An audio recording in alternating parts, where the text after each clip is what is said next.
नमस्कार, खास मेहमान में आपका स्वागत है। नवी मुंबई में यहाँ तो एक अलग पॉलिटिक्स चल ही रही है और उसमें एक बड़ा एंगल हो रहा है मनसे का। गजानन काळे साहब ये भी इस रेस में अब दिखाई दे रहे हैं। गजानन काळे साहब, बहुत बहुत स्वागत है आपका। काफी कुछ कंफ्यूजन होता है भूमिका को लेकर। कभी आप मोदी जी के अगेंस्ट में कहते हैं, लोकसभा में आप इलेक्शन नहीं लड़े, आपने उनको सपोर्ट किया, फ्लिप फ्लॉप हो रहे हैं। मतलब यहाँ पे आप महायुति की बात करेंगे तो बीजेपी में ही दो गुट है। मतलब बेलापुर विधानसभा में मंदा ताई बोलती है कि 1 लाख रुपए ले लीजिए और आपके काम दिखाए। संदीप नाइक खुद यहाँ पे स्टैंडिंग जो एमएलए उनके खिलाफ तैयारी कर रहे हैं। हम महायुति का घटक पक्ष नहीं थे। पंतप्रधान नरेंद्र मोदी जी के लिए हम लोगों ने सपोर्ट किया था। तो फिर आप वो महायुति का पार्ट क्यों नहीं बन पा रहे हैं? आज आप उनके खिलाफ लड़ने की तैयारी क्यों कर रहे हैं? महाराष्ट्र में बीजेपी देखोगे तो किसके हाथ में वो मैं नहीं बोलना चाहता हूँ। ये काफी बड़ा मेरे मतलब मुझसे निकल जाएगा। कभी लाहौरे वीडियो वाला हुआ मोदी साहब के अगेंस्ट में, वही मोदी साहब को फिर प्राइम मिनिस्टर बनाने की बात की गई है। अब आप फिर इलेक्शन के लिए तैयारी कर रहे हैं बेलापुर असेंबली। और इंटरेस्टिंग है क्योंकि बेलापुर असेंबली पे सभी की नज़र है। कुछ खास बात है बेलापुर असेंबली? आंदोलन जो है, जो मूवमेंट आप बोलते हैं, वो नवी मुंबई में किसी ने शुरू किया है तो महाराष्ट्र नवनिर्माण सेना ने शुरू किया। यहाँ के जो 10 साल एमएलए बेलापुर विधानसभा मंदाताई, उनका पार्टी ऑफिस अभी शुरू हुआ है। जब वो नरेश मस्के जी का प्रचार था तो उस वक्त बोला था कि राजन विचारे जी का यहाँ पे पार्टी ऑफिस ही नहीं है, जनसंपर्क कार्यालय। तो शायद ये बात उनको भी लगी होगी। तो यहाँ पे नवी मुंबई में भाई, दादा, ताई यानी साहेब, ये 4 लोग हैं। तो मैं खुद आज भी मुझे लोग गजानन ही बोलते, लेकिन मैं बोलता हूँ कि आपला गजानन हक्काचा गजानन। जो आज आपको बैनरबाजी दिखाई दे रही है, गोविंदाच्या शुभेच्छा, या शुभेच्छा, गणपतीच्या शुभेच्छा, छतरी वाटप, हम लोग उस वक्त काम कर रहे थे जिस वक्त नजदीक में कोई भी इलेक्शन नहीं दिखाई। लेकिन जो आप आंदोलन की बात कर रहे हैं, मनसे वाले इन्वॉल्व हो गए, कुछ न कुछ एजेंडा है, तोड़फोड़ करेंगे, दमदाटी करेंगे। 3.5 से 4 करोड़ रुपए लोगों के अकाउंट में रिटर्न किए गए। जब जरूरत पड़ती है कि उनको उसी भाषा में उत्तर देना है तो हम लोग उसी भाषा में देते कि भाई ये मनसे वाले क्या ब्लैकमेल करने के लिए कर रहे हैं या कोई और एजेंडा है, ये इमेज क्यों हो रही है? सायन पनवेल हाईवे हम लोगों ने पीडब्ल्यूडी का ऑफिस तोड़ दिया था, जहाँ पे एनएमसी सुपर स्पेशलिटी हॉस्पिटल खुद का खड़ा कर सकती थी। इतना पैसा हमारे पास था, हम लोगों ने आधा फोर्टिस हॉस्पिटल को दे दिया। मैं आज यहाँ से आपके माध्यम से बोलता हूँ, आह्वान करता हूँ कि अगर महाराष्ट्र नवनिर्माण सेना का यहाँ से असेंबली में चुन के आता है या फिर नहीं आता है, इस शिक्षा में 1 रुपए की भी बढ़ोतरी नहीं होगी। ये भी अक्सर एलिगेशन लगते हैं कि जो खड़े हो रहे हैं ये जीतने के लिए नहीं है, ये एक कैंडिडेट के वोट्स काटने के लिए किए जा रहे हैं। हर साल जैसे इलेक्शन आता है वैसे प्रकल्पग्रस्तों के नेता जागते हैं, सीएम के पास जाते हैं, एक निवेदन देते, प्रॉब्लम सॉल्व। 2 साल पहले ऐसे होर्डिंग लगाए थे, शिंदे गुट ने भी लगाए थे, ये भी। वहां से 2 साल तक अभी उसका सर्कुलर नहीं, जीआर नहीं। आप मूर्ख समझते हैं नवी मुंबईकर को कि जो आप बोल रहे हैं कि भाई मुझे बेलापुर के लोग बोल रहे हैं कि आप खड़े रहिए। शायद मैंने आपके इंटरव्यू में सुना है कि लोगों की भावना है भी, कौन से वो लोग हैं, उनके आजू बाजू के जो 50 लोग हैं वही शायद रहे होंगे। छतरिया बाट दी हो गया इलेक्शंस।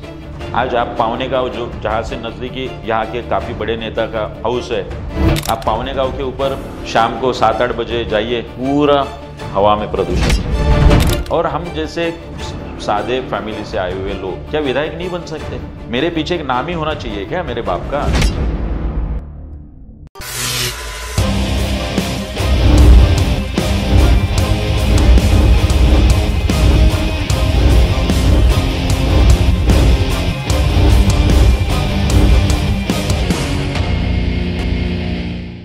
नमस्कार, खास मेहमान में आपका स्वागत है।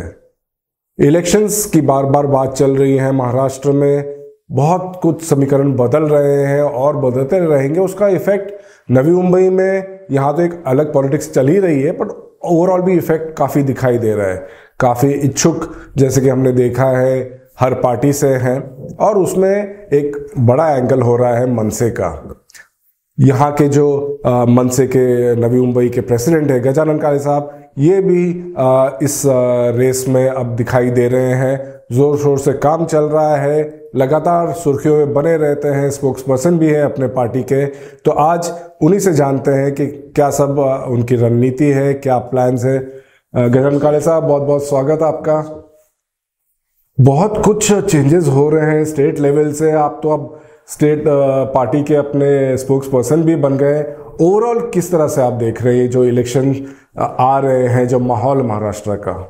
देखिए, दोनों तरफ आप देखोगे तो महाविकास आघाड़ी रहे जिसमें 3 पार्टी है जो कभी ना कभी खुद से या शिवसेना बीजेपी से सत्ता में रहे या सरकार में रहे।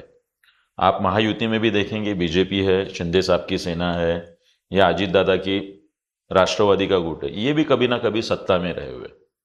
तो भी महाराष्ट्र के आरक्षण से लेके सभी जो सवाल है, मतलब हम लोग बीच में जैसे लोकल के लिए 80% लोकल फॉर जॉब्स, ये सभी मुद्दे आपको छूटते हुए नहीं दिखाई देते। राज साहब ने मराठवाड़ा का दौरा किया, उसके बाद विदर्भ में खुद चंद्रपुर गढ़चिरौली में साथ में था। तो लोग अभी जो भी अपेक्षा है वो चाहते हैं कि आदरणीय राज साहब ठाकरे जी को एक चांस इस महाराष्ट्र की सत्ता में दिया जाए। काफ़ी बढ़िया माहौल है महाराष्ट्र नवनिर्माण सेना के लिए। गई बार तो 10 दिन पहले ही हमारी तैयारियां हुई थी और काफ़ी जगह पे हमें अच्छे वोट्स मिले थे।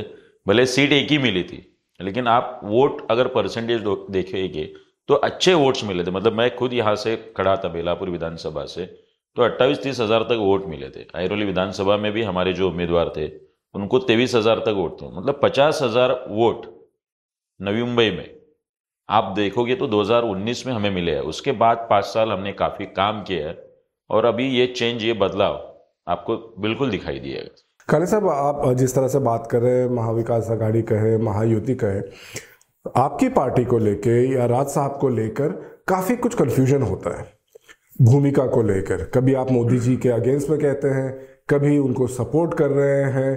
लोकसभा में आप इलेक्शन नहीं लड़े, आपने उनको सपोर्ट किया। ये जो लगता है कि फ्लिप फ्लॉप हो रहे हैं, इसका राजनीति है, राजकारण है आणि पार्टियां है। अभी आप कभी मतलब 2000 शायद मुझे लगता है 9 को अलग लड़ी, उद्धव ठाकरे साहब अलग लड़े और अब बीजेपी अलग लड़ी। उसके बाद फिर से साथ में आए 2014 में, औरंगजेब ये वो सब बातें हुई, फिर से साथ में आए। 63 उनके 63 MLA चुन के आए। उस वक्त राष्ट्रवादी पवार साहब ने ये सरकार नहीं बन रही है तो ऑफर दिया, साथ दिया। तो हर कोई उस परिस्थिति को लेकर भूमिका लेते रहता है। इस बार भी हमने भूमिका ली तो स्थिर सरकार रहे और आदरणीय पंतप्रधान नरेंद्र मोदी जी, यहाँ तक कि ये बात सीमित थी। और साहब ने शिवतीर्थ पे जो रैली निकाल दी, उसके बाद का जो संवाद था, वो डायलॉग था की आता विधानसभेच्या तयारीला लागा। ये बात उसी वक्त तय हुई थी कि हम लोग विधानसभा अलग ही लड़ने वाले। हम महायुति का घटक पक्ष नहीं थे, सिर्फ पंतप्रधान नरेंद्र मोदी जी के लिए हम लोगों ने सपोर्ट किया था। आज जो बोल रहे, मतलब संजय राउत साहब का कल परसों मैंने बयान भी देखा की आम्ही महाराष्ट्राचे दुश्मन जे आहेत त्यांना पाठिंबा दिलेला आहे। कांग्रेस ये संयुक्त महाराष्ट्र का जो लड़ा था उसके विरोध में थे, उसके खिलाफ थे। 105 हुतात्मे जो हुए थे वो कांग्रेस के गोलीबारी में हुए थे। जो कांग्रेस को वंदनीय बाला साहब जी ने कहा था कि मैं मेरी पार्टी की कभी भी कांग्रेस नहीं होने दूंगा, वो शिवसेना उद्धव बाला साहब ठाकरे जी की आज कांग्रेस के साथ है। भूमिका का परिवर्तन, भूमिका का बदलाव जो है वो उनके साथ ज़्यादा है। हमने कभी भी मराठी की बात छोड़ी नहीं है, हमने कभी भी हिंदुत्व की बात छोड़ी नहीं है। हम हमारे दायरे में है। आज उद्धव बाला साहब ठाकरे जी का जो उभाटा जो पार्टी है, उनका यूटर्न आप देखोगे तो जो वंदनीय बाला साहब जी ने कहा था, वो आरक्षण के मुद्दा रहे या हिंदुत्व का मुद्दा रहे या मराठी का मुद्दा, पूरा यूटर्न और पलटी सम्राट की तरफ से वो आज बात कर रहे हैं। तो मुझे लग रहा है कि राज साहब जो है वो बाला साहब जी की छवि आज लोग महाराष्ट्र में देखते हैं। यहाँ का जो मराठी है, यहाँ का जो हिंदू धर्माभिमानी है, हम लोग हिंदू कड़वटपना नहीं बोलते हैं, हिंदू धर्माभिमानी है। आज देख आप, जो अपना SSC शिंदे का जो केस हुआ था, उसमें एक सवाल आया था, शर्मिला ठाकरे वहीनी वहाँ पे आई थी कि लव जिहाद की बात। वो बोले किसी भी खून या फिर जो मर्डर करने वाला या जो रेपिस्ट है उसको कोई भी जात धर्म नहीं रहती। ये हमारी भूमिका है। हम लोग हिंदू कड़वटपना नहीं बोल रहे थे, हम हिंदू धर्माभिमानी बोल रहे। हाँ, धर्म पे आएगा तो हम जरूर बात करेंगे, लेकिन किसी भी मुद्दे को हम लोग हिंदुत्व से नहीं जोड़ते, जैसे वो यशस्वी शिंदे का मुद्दा। तो मुझे लगता है कि साहब ने कभी भी भूमिका बदलाव नहीं किया, और जो भी आज आरोप कर रहे हैं उनका यूटर्न आप देखोगे तो कभी पवार साहब बीजेपी के साथ गए, कभी मोदी साहब को लगता है कि पवार साहब उनके गुरु है तो कभी कांग्रेस अडानी की बात करती है, और दूसरे दिन आप देखोगे तो रोहित पवार, उनकी गाड़ी ड्राइवर जो है वो रोहित पवार ही खुद रहते हैं। अडानी जी पवार साहब का जो स्कूल है या फिर जो भी है उनकी संस्था, वहाँ पे विजिट दिखाई देते। ये अंदरूनी महाविकास और महायुति में जो है उनका भूमिका का परिवर्तन ज़्यादा रहा है। ये उनकी भूमिका की रही। जैसे आपने कहा कि लोकसभा में राज साहब ने, आप लोगों ने सबने मोदी जी के लिए कैंपेनिंग की, तो फिर आप वो महायुति का पार्ट क्यों नहीं बन पा रहे हैं? आज आप उनके खिलाफ लड़ने की तैयारी क्यों कर रहे हैं? नहीं, अभी तो आप तो झगड़े देख रहे हैं। मतलब यहाँ पे आप महायुति की बात करेंगे तो बीजेपी में ही दो गुट है। मतलब बेलापुर विधानसभा में मंदा ताई बोलती है कि 1 लाख रुपए ले लीजिए और आपके काम दिखाई दे। संदीप नाइक खुद यहाँ पे स्टैंडिंग जो एमएलए है उनके खिलाफ तैयारी कर रहे हैं। ये रही बीजेपी की बात। अजित दादा की बात तो फिर से अलग है, वो शिंदे साहब की बात फिर अलग है। इनमें इतने झगड़े हैं, और जिस प्रकार से महाराष्ट्र की सरकार चल रही है, जिस प्रकार से आज पूरे महाराष्ट्र में हमारी बहनों के ऊपर जो अत्याचार हो रहे हैं, जिस प्रकार से उद्योग बाहर जा रहे हैं, जिस प्रकार से नौकरियों के सवाल है, जिस प्रकार से शिक्षा के सवाल है, तो हम इनका घटक पक्ष ही नहीं रहना चाहते। जो लोकसभा में हुआ है वो सिर्फ ये देश को स्थिर सरकार मिले। पर यहाँ भी तो मोदी जी की बीजेपी है। ठीक है, अभी तो आप महाराष्ट्र में बीजेपी देखोगे तो किसके हाथ में, वो मैं नहीं बोलना चाहता हूँ, ये काफी बड़ा मेरे मतलब मुझसे निकल जाएगा। बीजेपी जो महायुति का घटक है, मतलब आप अजित दादा के साथ बोल रहे हो, जिसके ऊपर आरोपी किया गया था, और उनको आज साथ में आप लेके चल रहे हैं। तो मुझे लगता है कि ये सरकारें जो है, इस प्रकार से सरकार नहीं चलती है। 3 तुम्ही रिक्षाच्या चालकासारखे तुम्ही चालणार। पर लोकसभा में भी यही स्थिति थी। देखिए, लोकसभा में हम लोग जो बोल रहे कि मोदी साहब को पंतप्रधान करने के लिए हम लोगों ने मोदी साहब को सपोर्ट किया था। ये पक्ष बिल्कुल रहा था यहाँ पे, लेकिन जो एमपी चुन के आने वाले थे वो पीएम चुनने वाले थे। महाराष्ट्र की विधानसभा की बात अलग है, यहाँ के सवाल जो है उसकी बात अलग है। इसलिए ये महाविकास और महायुति से आज अलग पर्याय राज साहब ठाकरे जी देना चाहते हैं। जो ब्लूप्रिंट हमने 2009-14 में भी बोली थी, उसके ऊपर हमारा काम शुरू है, और हम वो मुद्दे लेके, लोगों के मुद्दे लेके जाने वाले, ना महाविकास का घटक रहेंगे ना महायुति का घटक। ये बात तो पूरी स्पष्ट है। 200 से 250 तक हम सीट लड़ने वाले। मतलब गढ़चिरौली में हजारों लोग साथ में थे, वहाँ के जो हमारे आदिवासी बांधव है वो साथ में है। मुझे लगता है कि काफ़ी बदलाव होगा, और राज साहब ठाकरे महाराष्ट्र में एकमेव ऐसे नेता है जिनको बहुमत से लोग बिल्कुल चुन के देंगे इस बार। ये जो आपने कहा कि सही है, पॉलिटिक्स में उतार चढ़ाव भी होते हैं। मन से एक टाइम पे बहुत राइज कर रही थी, फिर एक स्टैग्नेशन आ गया। ये जो ऊपर नीचे जो हो रहा है, उसको मैं बार बार वही कह रहा हूँ कि भूमिका को लेके भी कंफ्यूजन हो जाती है। कभी लाहौरे वीडियो वाला हुआ मोदी साहब के अगेंस्ट पे, वही मोदी साहब को फिर प्राइम मिनिस्टर बनाने की बात की गई है। जो पॉलिटिकली जो साइकिल दिखा है कि राज साहब शुरुआत में आए, नासिक जैसी जगह भी कैप्चर कर ली थी, फिर डाउनफॉल हुआ, फिर वो आ रहे। आपको लगता है ये साइकिल फिर आपका चढ़ने के, और क्यों लगता? मैं इन पॉलिटिकल साइंस में किया हुआ मैं देखता हूं ना कि राजनीति में भारतीय जनता पार्टी रहे, जैसे राज साहब ने भी बीच में प्रेस कॉन्फ्रेंस, संघ की स्थापना हुई थी 1925 में। काफी साल लगे बीजेपी को सत्ता में आने के लिए। मतलब बीजेपी संघ भी कभी किनके साथ गई है वो देखा जाए तो आप देखोगे, भारतीय मतलब शिवसेना जो थी वो भी मुस्लिम लीग का कभी पार्ट हुआ करती थी, कभी उनको भी सपोर्ट किया है। बाद में बदलाव भूमिका में किस प्रकार से आए हुए। आज 18 साल ही हुए हैं महाराष्ट्र नवनिर्माण सेना को। मतलब शिवसेना भी सत्ता में आने के लिए कितने साल लगे, या फिर एक विधायक आने के लिए 20 साल लगे हुए थे। कम से कम हमारे 2006 के बाद 2009 में 13 विधायक चुन के आए, तो उसके बाद भी एक एक विधायक चुन के आ रहा है। परसेंटेज है, वोट परसेंटेज अच्छा है, 100 से ऊपर कॉरपोरेटर चुन के आए थे। नासिक में हमारे मेयर थे, अच्छा काम हुआ। आज भी लोग नाम निकालते हैं कि हम लोगों ने 250 करोड़ के ऊपर CSR फंड से वहाँ पे काम किया था। ये बात अलग है, नवी मुंबई में वंडर पार्क भी जो है वो CSR फंड से नहीं होता है। यहाँ पे L&T है, यहाँ पे रिलायंस है, लेकिन हम लोग चाहते हैं कि अपने जो NMC का जो बजट है उससे ही पैसे खर्च करें। तो मेरे ख्याल से थोड़ा सा वक्त लगता है, एक पीढ़ी के बाद ही वो बदलाव आता है। तो आज वो मुझे दिखाई दे रहा है कि हमारे जैसे काफ़ी कार्यकर्ता, मतलब अविनाश जाधव रहे, संदीप देशपांडे रहे, मैंने वनी में जो हमारे राजू उम्बरकर है वो रहे, काफ़ी ऐसे यूथ फेसेस आ रहे जिन्होंने 10-12 साल काम किया है, जो अभी मैच्योर्ड हुए हैं, क्या इशू लेने हैं, क्या इशू पे वो रेस करना है। तो मुझे लगता है एक पीढ़ी अभी तैयार हुई है राज साहब के यहाँ, और ये जो पीढ़ी है आज असेंबली में जाके बिल्कुल अपनी छाप छोड़ेगी, इसमें मुझे पूरा विश्वास है। जैसे आपने कहा कि 18 साल हो गए, अब मेजर हो गए, अब माइनर नहीं रहे।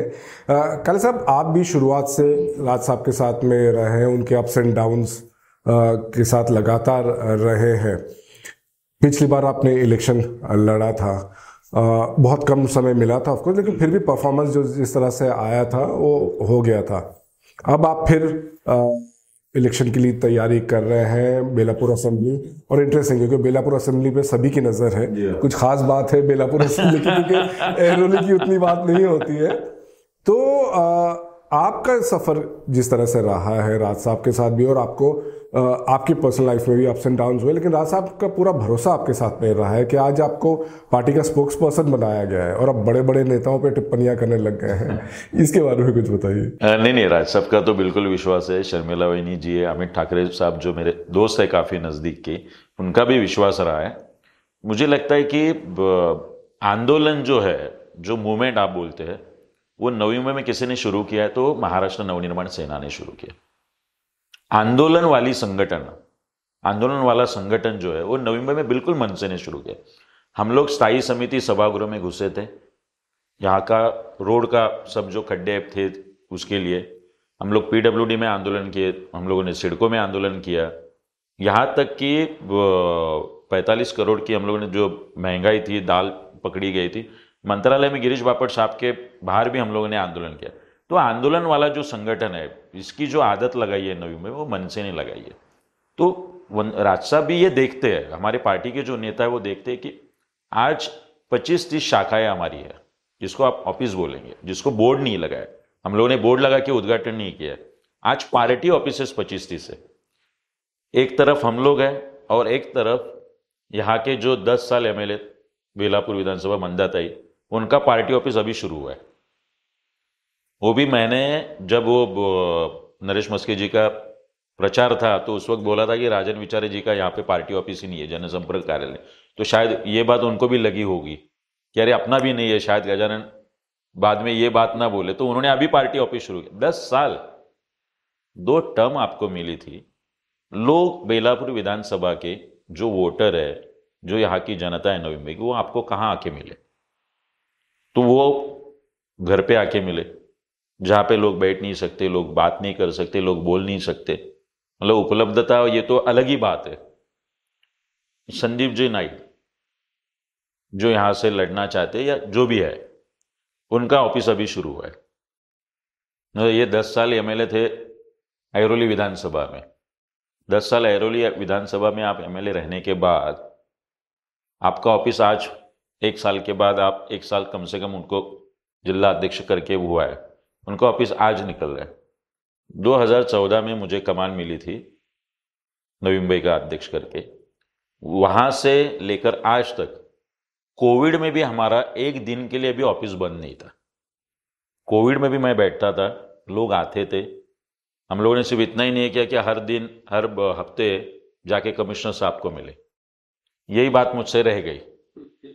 कितने प्रॉब्लम सॉल्व होते थे वो बात अलग थी, लेकिन हर दिन हम लोग फील्ड पे थे। मैं खुद कोविड के वक्त हॉस्पिटल में जाता था मास्क पहन के। लोगों के बिल हम लोगों ने कम किए, लोगों के घरों में हम लोगों ने जो भी धान्य हे ते वगैरे ह्या सगळ्या गोष्टी आम्ही पुरवल्या, औषधं आम्ही पुरवली. ये काम हम लोग कर रहे थे. तो स्वाभाविक है कि अब राज साहब ने ये सब देखा हुआ है. मतलब वो जो हम लोगों ने MIDC में जो दाल महंगी हुई थी उस वक्त, जो पूरा 45 करोड़ की दाल पकड़ी, रेशनिंग के ऑफिसर बुलाए थे, FDA के ऑफिसर बुलाए थे. तो राज साहब ने कल्याण के इलेक्शन में हम लोगों को ऊपर बुला के हमारा सत्कार किया था. तो मुझे लगता है कि पार्टी का हर नेता ये देखता है कि नीचे जो हमारा जो कार्यकर्ता है, जो पदाधिकारी है, और उसी की बख्शिशी थी कि मुझे स्पोक्स पर्सन भी अभी साहब ने किया, अमित साहब ने भी मुझे स्टूडेंट्स विंग का एक जनरल सेक्रेटरी किया. तो मुझे लगता है काम आप करो, राज साहब तुमची दखल घेत असतात, आपके ऊपर उनका ध्यान रहता है और उसकी बख्शिशी आपको बिल्कुल मिलती है. और वो काम मैं आज भी मैं कार्यकर्ता मानता हूँ. यहाँ पे नवी मुंबई में भाई, दादा, ताई यानी साहेब, ये 4 लोग हैं. तो मैं खुद आज भी, मुझे लोग गजानन नहीं बोलते, बहुत कम लोग हैं मुझे काले साहब वगैरह बोलेंगे, लेकिन मैं बोलता हूँ कि आपला गजानन हक्काचा गजानन. लोग मुझे आज भी गजानन बोलते हैं और मुझे अच्छा लगता है कि वो मुझसे इतना नाता रखते हैं. इसलिए आज जो भी यहाँ पे काम हुआ है, मतलब सिडको में आज 8,000 लोग जो थे, मतलब सिडको ने इतिहास में पहली बार पैसे कम किए. सिडको चार्जेस बढ़ाती आहे, ज्याला मराठीत आपण चक्रीवाढ व्याज असं म्हणतो. 8,000 लोग जिनको उल्वा बामन डोंगरी में जो घर मिले थे उसकी कीमतें थी 35 लाख हर घर की. हम लोगों ने अभ्यास किया, मतलब ये भी आदत हम लोगों ने डाली नवी मुंबई में. हम लोगों ने गवर्नमेंट का सब अभ्यास किया कि PM योजना में जो है 30 लाख के अंदर ही उसकी कीमत होनी चाहिए. आंदोलन खड़ा किया मैंने खुद, मतलब आम्हाला मराठीमध्ये नागिन म्हणतात. उस दिन मोर्चा था, मुझे नागिन थी. डॉक्टर ने कहा था कि आपको जाना नहीं है, लेकिन मैंने बोला नहीं, ये गरीब लोगों के लिए हम लोग काफ़ी कम समय रहता है कि जिस वक्त आप राजनीति में रहते हो आपके क्षेत्र में, आपको लगता है कि ये समाधान देने वाला क्षण है. तो मुझे लगा कि नहीं, ये कुछ भी हो जाए, ये मोर्चा में तो मुझे जाना ही है. मैं चला 2-4 किलोमीटर, तकलीफ होने लगी, बैठ गया था, आंदोलन किया. राज साहब को बोला कि साहब ये काफ़ी बड़ा मुद्दा है, 8,000 गोरगरीब जो मराठी है उनके लिए आपको आना ही है. साहब ने वक्त निकाल के, साहब नवी मुंबई में खुद आए. मतलब पूरे इसमें वो मैगडी में हम लोग पूरे 400-500 महिलाएं वगैरह थी. साहब ने कहा, उनसे बात की, बोले कि मैं तुरंत 2-3 दिन में CM की मीटिंग ले रहा हूँ. खुद राज साहब के यहाँ से मुझे फोन आया की त्यांना घेऊन ये, 2-3 जणांना, आपण CM ची भेट घेतली. हम लोग ने वहां पे मुद्दा रखा. बाला नांदगावकर साहब फिर से सिडको में आए. 1 साल उस मुद्दे के लिए हम लोगों ने लड़ाई दी, पूरे 1 साल. मतलब पॉलिटिक्स में मुद्दा आज रहता है, लोग फॉलोअप नहीं करते और मुद्दा छोड़ देते. 1-1.5 साल हम लोगों ने लड़ाई लड़ी. जिस वक्त इलेक्शन नहीं था, जो आज आपको बैनरबाजी दिखाई दे रही है, गोविंदाच्या शुभेच्छा, या शुभेच्छा, गणपतीच्या शुभेच्छा, छत्री वाटप, हम लोग उस वक्त काम कर रहे थे जिस वक्त नजदीक में कोई भी इलेक्शन नहीं दिखाई दे रहा था, ना कॉरपोरेशन का, ना पार्लियामेंट का, ना असेंबली का. उस वक्त हम 1-1.5 साल फॉलोअप कर रहे थे. आज जो मुद्दा छूटा है 35 लाख का, सीधा 27 लाख तक हर फैमिली को 8 लाख का मुनाफा हुआ है. 8 लाख गुणा आप 8,000 भी करोगे तो 600 करोड़ के ऊपर आज गोरगरीब जो लोग हैं उनको सीधा फायदा मिला है. और 1-1.5 साल उनका EMI भी नहीं गया है. मतलब वो फायदा फिर से अलग, मतलब आप भरते थे तो 1-1.5 साल का आपको घर जब तक नहीं मिलता तब तक EMI भी भरना है. ये मुद्दा स्टैम्प ड्यूटी रजिस्ट्रेशन जो 1-1.5 लाख था वो सीधा 1,000 रुपया हम लोगों ने किया. पहले भी 14,500 लोगों का, मतलब वो 150-200 करोड़ अलग, ये 600 करोड़ अलग. 600 करोड़ का घोटाला हम लोगों ने सुना है. 600 करोड़ गोरगरीबांचे वाचलेत और किसी कार्यकर्ता के कारण या किसी संगठन के कारण 600 करोड़ किसी के बचे हैं या फिर उनको मुनाफा हुआ है, ये महाराष्ट्र में कई सालों में हम लोगों ने सुना भी नहीं होगा. आपका सत्कार भी उसकी वजह से किया गया है.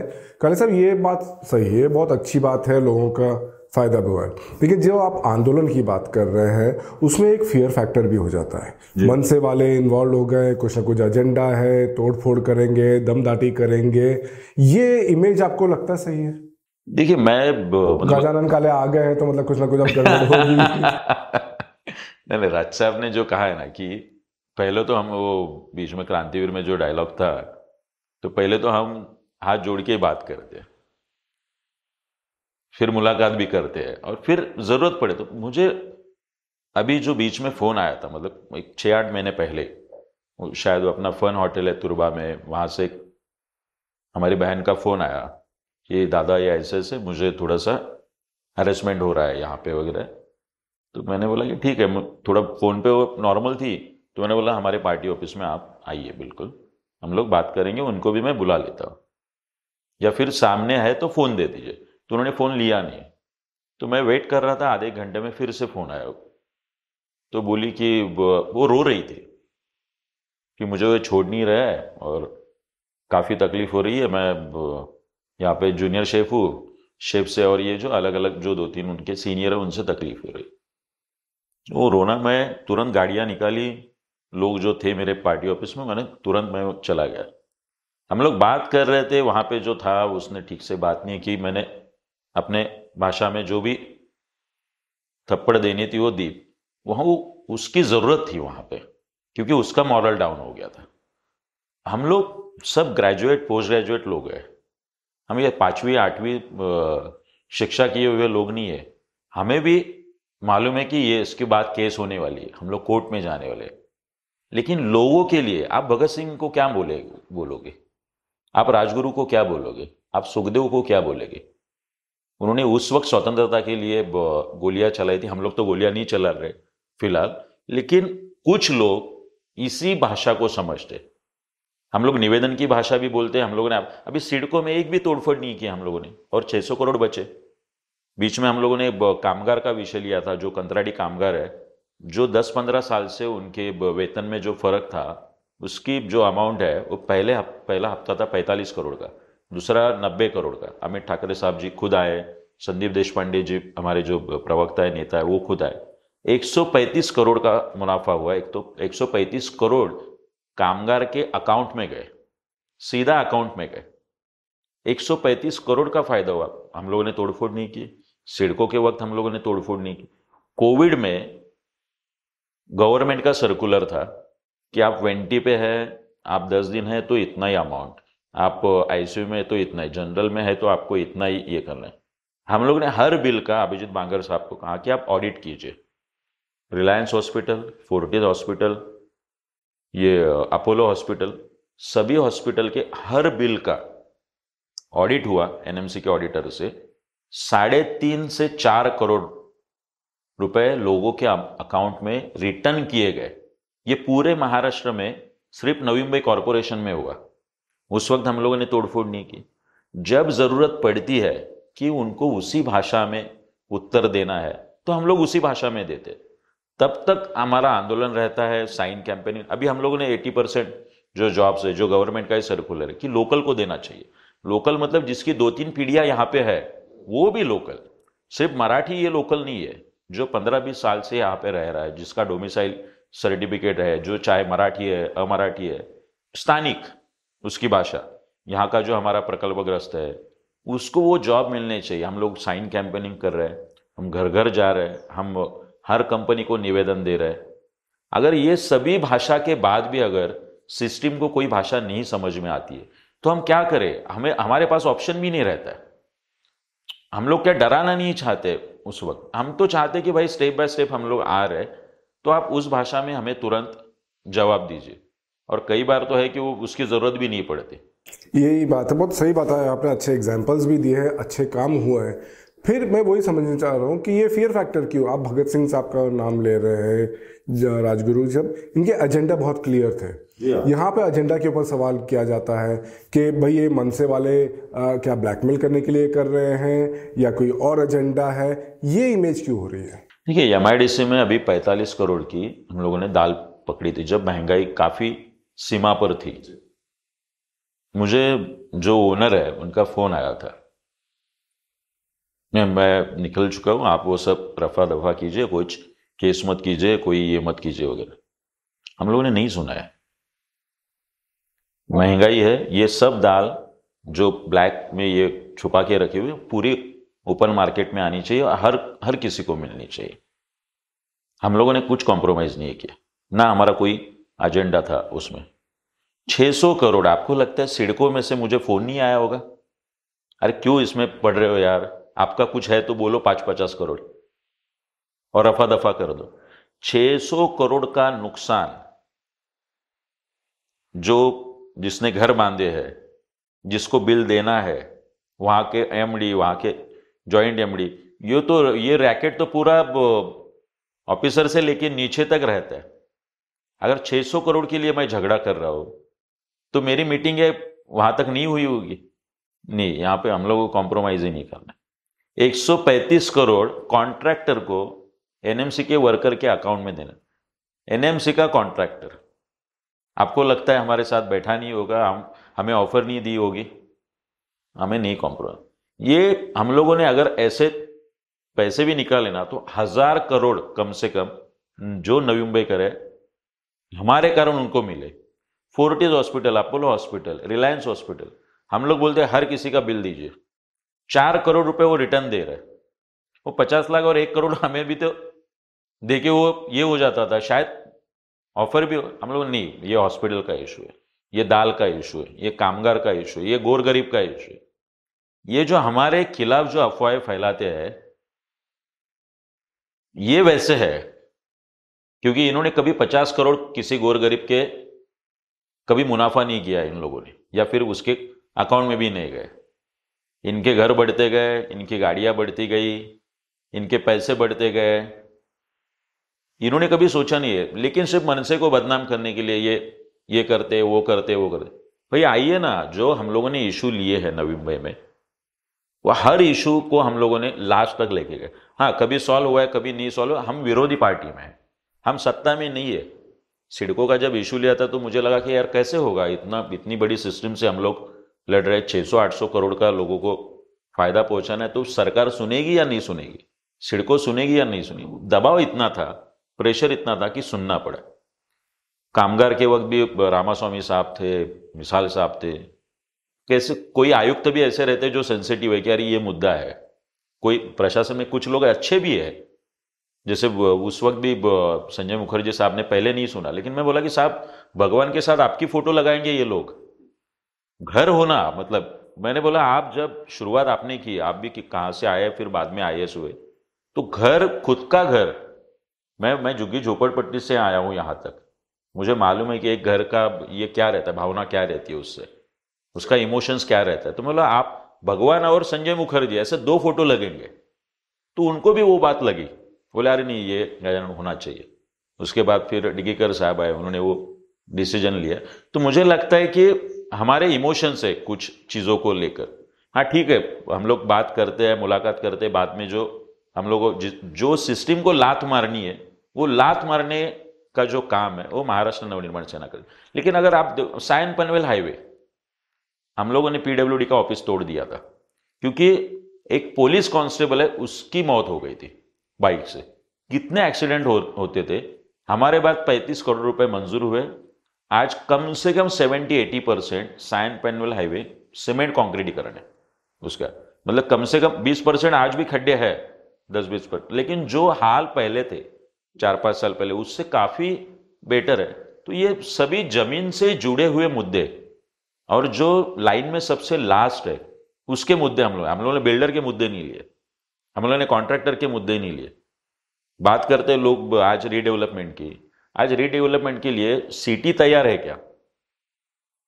आज आप जहां पे 500 लोग रह रहे हैं, आप 22-28 माले की बिल्डिंग बांधने वाले, और पार्किंग क्या रास्ते पे करे? आपका ट्रीटमेंट प्लान, आपका वाटर का जो है पूरा इंफ्रास्ट्रक्चर आज, मतलब जब ये जुईनगर में अब 5000 घर बन रहे हैं सिडको के PM योजना के, जो हम लोग बोलते थे स्टेशन, आज नवी मुंबई के स्टेशन की क्या हालत है? स्वच्छ पानी नहीं मिलते, कभी कहाँ पे पंखे बंद है, कहाँ पे लाइट बंद है। जो नवी मुंबई बोला जाता है, लोगों को लगता है वो पाम बीच रोड देख लिया तो नवी मुंबई काफी टकाटक है, अंदर से पूरी खोखली हो गई है। और यहाँ के जो लोक प्रतिनिधि ये इसके लिए जिम्मेदार है। लोग शुद्ध हवा नाही घेऊ शकत आहे। आज आप पावने गांव जो जहां से नजदीकी यहाँ के काफी बड़े नेता का हाउस है, आप पावने गांव के ऊपर शाम को 7-8 बजे जाइए, पूरा हवा में प्रदूषण, पूरा हवा में पूरा केमिकल है। वो वहां से नेरुल और जुईनगर तक लोगों को आ रहा है। आज सबसे ज्यादा नवी मुंबई में डेंगू के पेशेंट है। आज आप हर हॉस्पिटल में जाके आज सर्वे कर लीजिए। वो ठीक है, मच्छर की जिम्मेदारी है, लेकिन जो फवारणी करतो, आज एनएमसी का जो आरोग्य विभाग है, आपने इतना खोखला करके रखा है कि एनएमसी की जगह, जहां पे एनएमसी खुद का सुपर स्पेशलिटी हॉस्पिटल खुद का खड़ा कर सकती थी, इतना पैसा हमारे पास था, हम लोगों ने आधा फोर्टिस हॉस्पिटल को दे दिया। एनएमसी के हॉस्पिटल में एमआरआई नहीं होता है, एनएमसी के हॉस्पिटल में सीटी स्कैन नहीं होता है, एनएमसी के हॉस्पिटल में वो ट्रांसप्लांट कुछ नहीं होता है, मतलब ना लीवर का, ना किडनी का, ना, हम लोग सीधा मुंबई में जाना पड़ता है। और आप बोल रहे आरोग्य व्यवस्था आमची सक्षम है? काय आरोग्य व्यवस्था है तुमची? नेरुल में यहाँ पे ठीक से डिलीवरी नहीं हो पाती है। ऐरोली के पेशेंट को एनएमसी के सीधा वाशी के हॉस्पिटल में आना पड़ता है। नाट्यगृहांची काय परिस्थिति है? वो बीच में हम लोगों ने, जब अपने वाघमारे साहब शायद कमिश्नर थे, तो उस वक्त मैंने आंदोलन किया था, हम लोगों ने पताका आंदोलन वगैरह किया था की बाबा भावे नाट्यगृह ये शान आहे अपनी नवी मुंबई की, तो ये चांगल्या पद्धतीने केलं पाहिजे। वाघमारे साहब को हम लोगों ने कन्विंस किया कि आप सर आप आके देखिए, एसी प्लांट कभी भी ब्लास्ट हो सकता है, 1000 लोग मर सकते थे। वहां पे लिफ्ट ठीक से नहीं चल रही थी, वहां पे जो चेयर्स थे वो ठीक से नहीं है। हम लोगों ने आंदोलन के बाद 16 करोड़ रुपए मंजूर हुए, जो अपना ऑडिटोरियम है भावे ऑडिटोरियम। आज महाराष्ट्र में जो 2-4 अच्छे ऑडिटोरियम है, उसमें से भावे नाट्यगृह का नाम, हमारे जो मराठी जो नाट्य रसिक है, कलाकार जो है, वो शायद मुक्ता बर्वे रहे, प्रशांत नामले जी रहे, वो खुद उनका नाम ले रहे। इसका क्रेडिट मनसे को है, ये किसी के इसमें भी नहीं है कि ये ऐसे कुछ भावे ऑडिटोरियम को मतलब ये मुद्दा लेना चाहिए, क्योंकि इनका कला से कोई नाता नहीं है। यहाँ के लोक प्रतिनिधि का ना कविता से कुछ नाता है, ना साहित्य से कुछ नाता है, ना पुस्तक से कोई नाता है। इनका कॉन्ट्रैक्टर से नाता है, इनका सीधा नाता बिल्डर से है। ये आए और मेरे साथ कुछ विस खांडेकर जो है, आचार्य अत्रे जो है, कुसुमाग्रज है, कभी बात करे सामने, कोई भी नवी मुंबई का लोक प्रतिनिधि, हम लोग उसमें भी सरस है। हम लोग सिर्फ के इसकी भाषा नहीं बोलते, हम कला की भाषा बोलते, हम स्पोर्ट्स की भाषा बोलते, हम शिक्षा की भाषा बोलते। आज शिक्षा का स्तर क्या है नवी मुंबई का? ये जो बोल रहे हैं ना, काफी प्राइवेट स्कूल आए हैं, हर साल फीस बढ़ रही है। आप आपके घर में झांक के देखोगे तो आपके 2 बच्चे हैं, फीस है 1.5 से 2 लाख।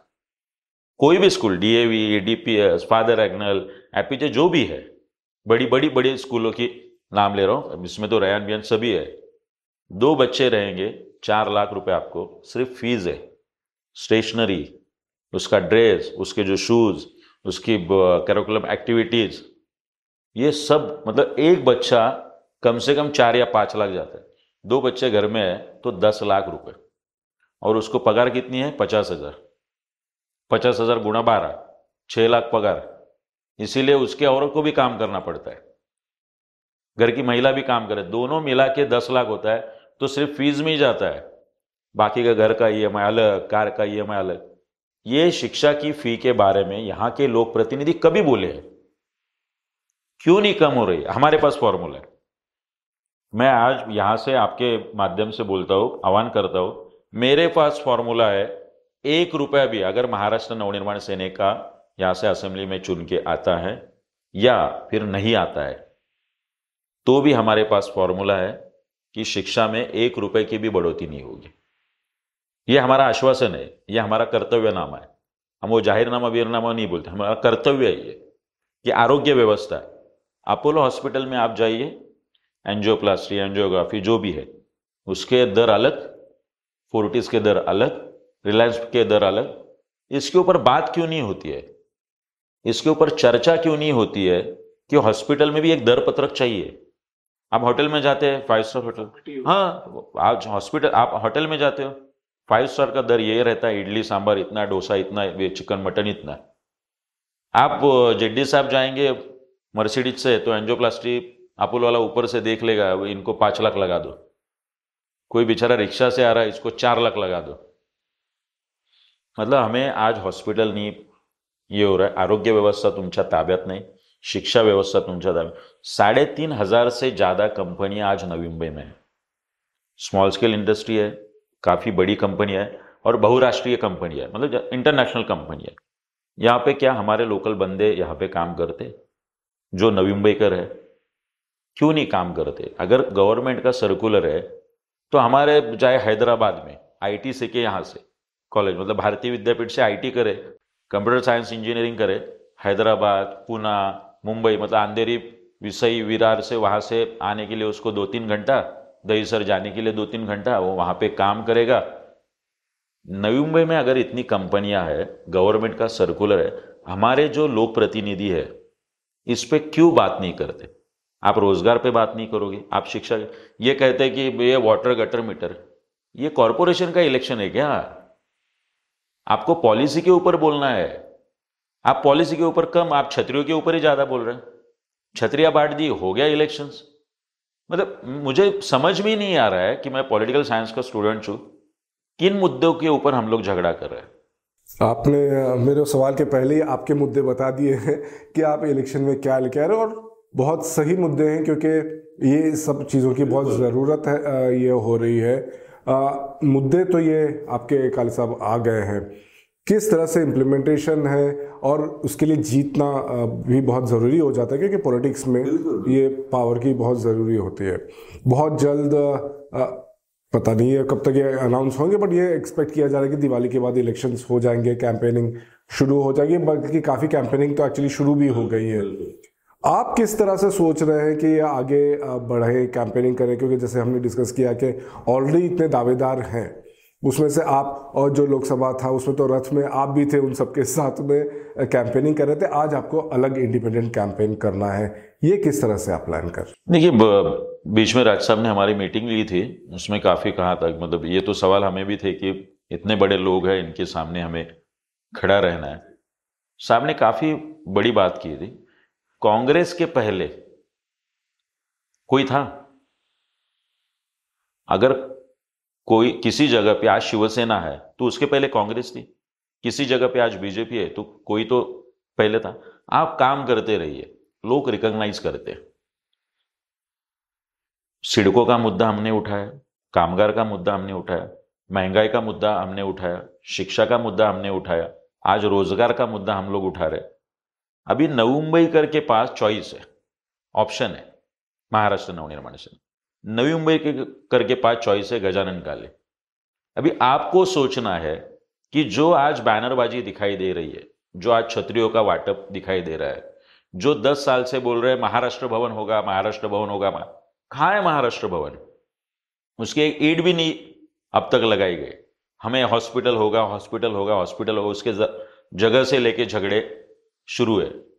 तो मुझे लगता है कि 10 साल आपने एक नेता को देख लिया।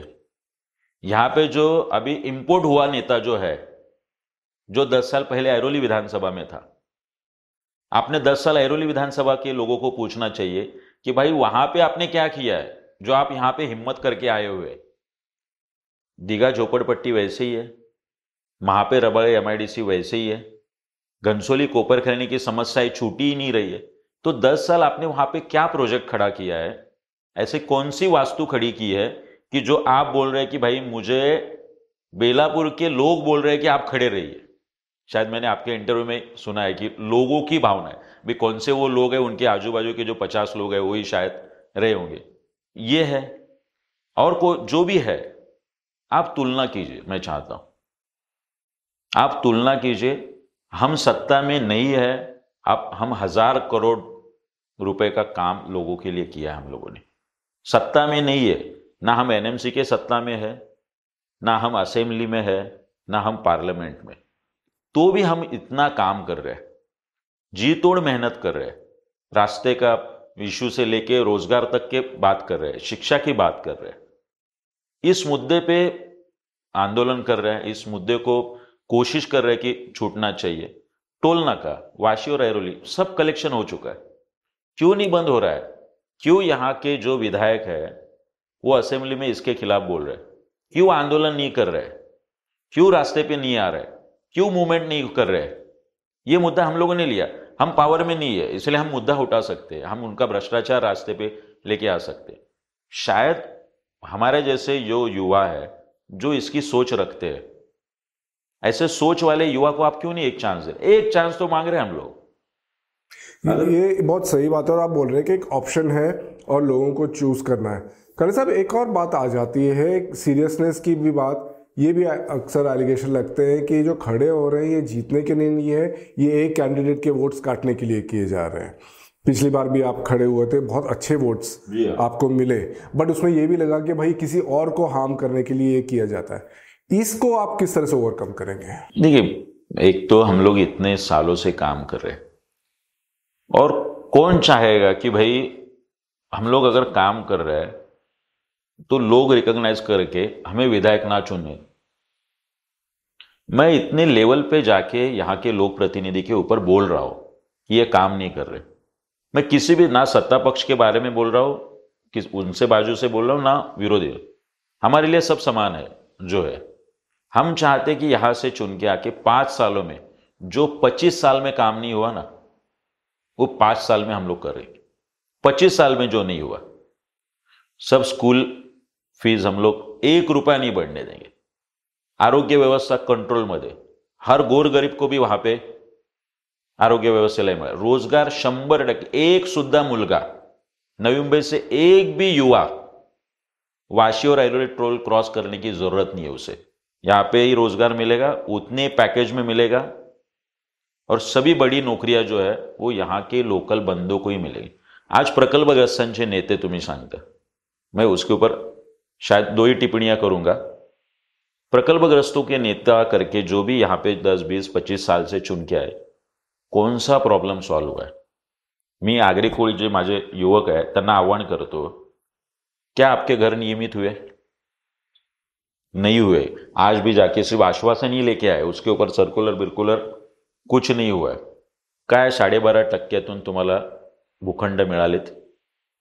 25 साल से यह मुद्दा चल रहा है, घर नियमित, भूखंड मिला।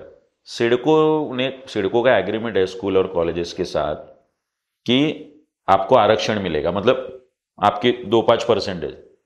क्या उसमें से medical college, engineering college, architect college, pharmacy college में हमारे आगरी कोली जो यूथ है उनके घरों से आरक्षण या सीटें मिलती है? नहीं मिलती। विद्या वेतन वैसे ही पड़ा हुआ है। कुछ सालों पहले सिडको ने कहा था हम लोग एमपीएससी यूपीएससी की जो स्पर्धा परीक्षा की जो तैयारी है, जो हमारे प्रकल्पग्रस्त करते उनके लिए सेंटर खोलेंगे, ट्रेनिंग सेंटर। कहाँ है?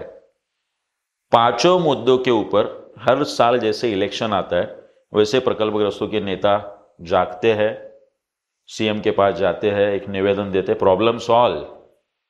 प्रॉपर्टी टैक्स का आपने कहा था नवी मुंबई के लिए, आज भी शायद आप गए थे, हमारे जो यहाँ के नेता, कि माफ हो गया। 2 साल पहले ऐसे होर्डिंग लगाए थे, शिंदे गुट ने भी लगाए थे, ये भी। वहां से 2 साल तक अभी उसका सर्कुलर नहीं, जीआर नहीं। आप मूर्ख समझते नवी मुंबईकर को, या फिर आप चाहते हैं कि यह आश्वासन दिया तो नवी मुंबईकर खुश हो गए? प्रकल्पग्रस्तांचा एक प्रश्न नहीं सुटला, एक मैं बोल रहा हूं, एक प्रश्न नहीं सुटला। एम्बुलेंस नहीं जा रही है आज यहां पे। मला वाटतं की तुम्ही, आपने सबको देखा है। आपने शिवसेना को देखा, आपने बीजेपी को देखा, आपने राष्ट्रवादी को देखा, आपने कांग्रेस को देखा। एक बार तो मनसे का ऑप्शन देखिए कि हम क्या चेंजेस लाने। अगर नहीं हुआ तो हम कभी नहीं खड़े रहेंगे। इसमें जैसे भी आपने प्रकल्पग्रस्तों की बात कही कि बहुत बड़ा एक तबका है वो नवी मुंबई का, और नवी मुंबई ओवरऑल जिस तरह डेवलप, एक मिनी इंडिया कहा जाता है। प्रकल्पग्रस्त हैं, बाहर से लोग आए हैं, मराठी अमराठी सभी हैं। इसमें आप अपने आप को देखिए, मैं जो नवी मुंबईकर जो यूथ है ना उसका आवाज हूं, नवी मुंबईकर का आवाज हूं। जो सवाल इनसे नहीं सॉल्व हुए ना, और ये सोच भी नहीं सकते ना, उसके बाद मेरी सोच शुरू हो जाती है। क्योंकि मैं जमीन से जुड़ा हूं। मैं हर बार मेरे ऑफिस में रहता हूं, लोगों में रहता हूं, लोगों से बात करता हूं, हर दिन मुझे पसीना छूटता है। मैं सिर्फ कड़क इस्त्री के कपड़े और कॉरपोरेटर नेता नहीं हूँ, जैसे आज ऐरोली से यहाँ पे इंपोर्ट हुए नेता जो बोलते हैं कि ये है वो है। मैं कामगार में रहता हूँ, मैं सफाई कामगार में रहता हूँ, मैं गोरगरीब सिड़को सड़क धारक में रहता हूँ, मैं रास्ते पे चलता हूँ, हर बार गाड़ी से, ये नहीं, मैं ट्रेन से भी जाता हूँ, मैं बस से भी जाता हूँ। आज आप ट्रांसपोर्ट की व्यवस्था क्या है? एनएमटी की ट्रांसपोर्ट की व्यवस्था, बारिश में सगळे पत्रेतून पाणी येतं, आज आप एनएम ट्रांसपोर्ट व्यवस्था आप दे नहीं पाए।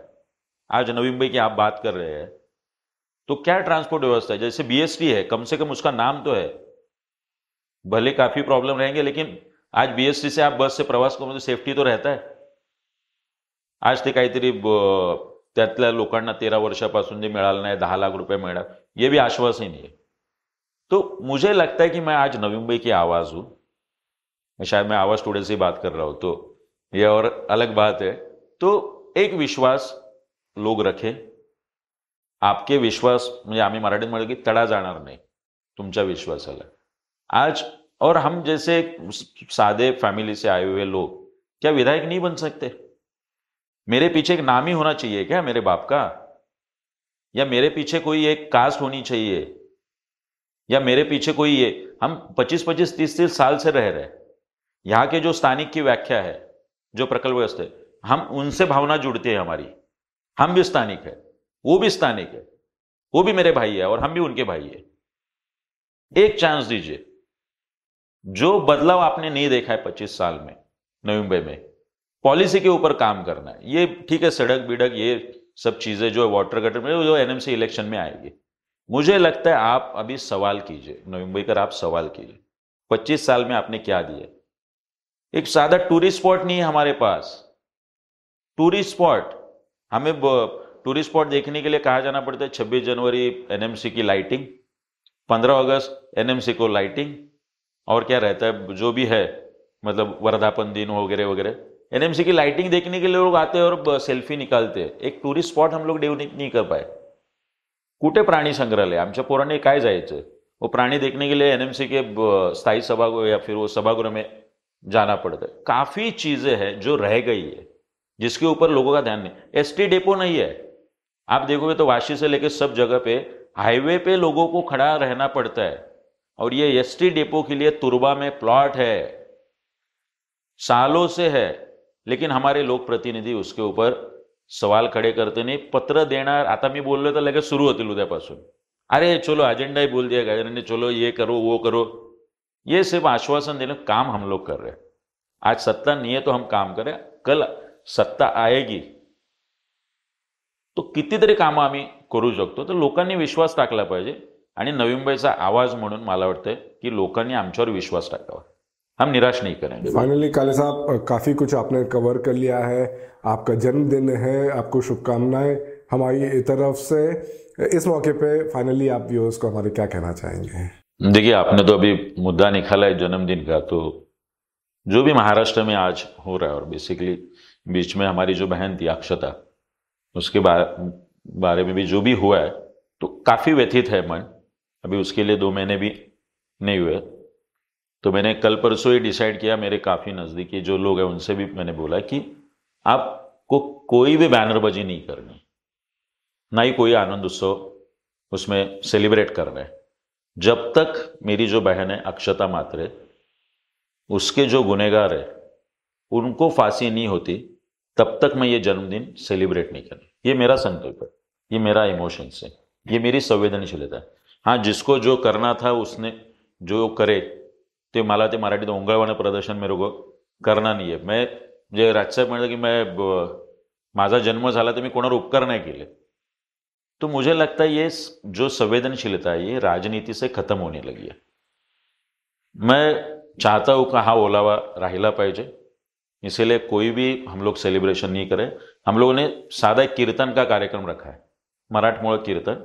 मैं चाहता हूँ मेरे शुभचिंतक हितचिंतक, मेरे जो पदाधिकारी कार्यकर्ता है, कोई भी बैनर ना लगाए, कोई भी बुके शॉल श्रीफल ना लेके आए, कोई भी सेलिब्रेशन ना करे। आप आइए, बिल्कुल मैं मिलूंगा, लेकिन जब तक अक्षता के जो भी कातिल है, जो भी गुनहगार है, उनको फांसी नहीं होती, तब तक ये मेरा संकल्प है, ये मेरा प्रण है कि मैं जन्मदिन करने वाला नहीं हूँ। और यहाँ के युवा को भी मैं ये कहूँगा कि जो आज नवी मुंबई के ड्रग्स में भी काफ़ी युवा आज गए हैं कि आप भी ये संवेदनशीलता अपने मन में रखिए। नवी मुंबई के लिए जो भी मुझसे बनेगा मैं करूंगा, उसके लिए आपकी साथ चाहिए। एक अच्छी नवी मुंबई जिसमें शिक्षा से लेकर रोजगार तक सारे प्रश्न छूटे हैं, ऐसी नवी मुंबई हम लोग खड़ी करने की बिल्कुल कोशिश करेंगे साथ में। बहुत बहुत शुक्रिया काले साहब, बहुत ही पॉजिटिव आउटलुक, काफ़ी नया चेहरा एक तरह से काले साहब का आज दिखा है। संवेदनशील की बातें की, अच्छा स्टडी इश्यूज़ के नवी मुंबई के, स्टेट के, और ऑफकोर्स लगातार जो काम आप करते आए हैं सालों से, उसका ये असर दिख रहा है। आपको बहुत बहुत शुभकामनाएं जन्मदिन की भी और आपके पॉलिटिकल करियर, सोशल करियर के लिए भी। तो ये थे काले साहब। इलेक्शंस जैसे जैसे नज़दीक आ रहे हैं और काफ़ी डेवलपमेंट्स होंगे, हम आपको अपडेट करते रहेंगे। ख़ास मेहमान में इस हफ्ते इतना ही, अगली बार नए मेहमान के साथ। नमस्कार।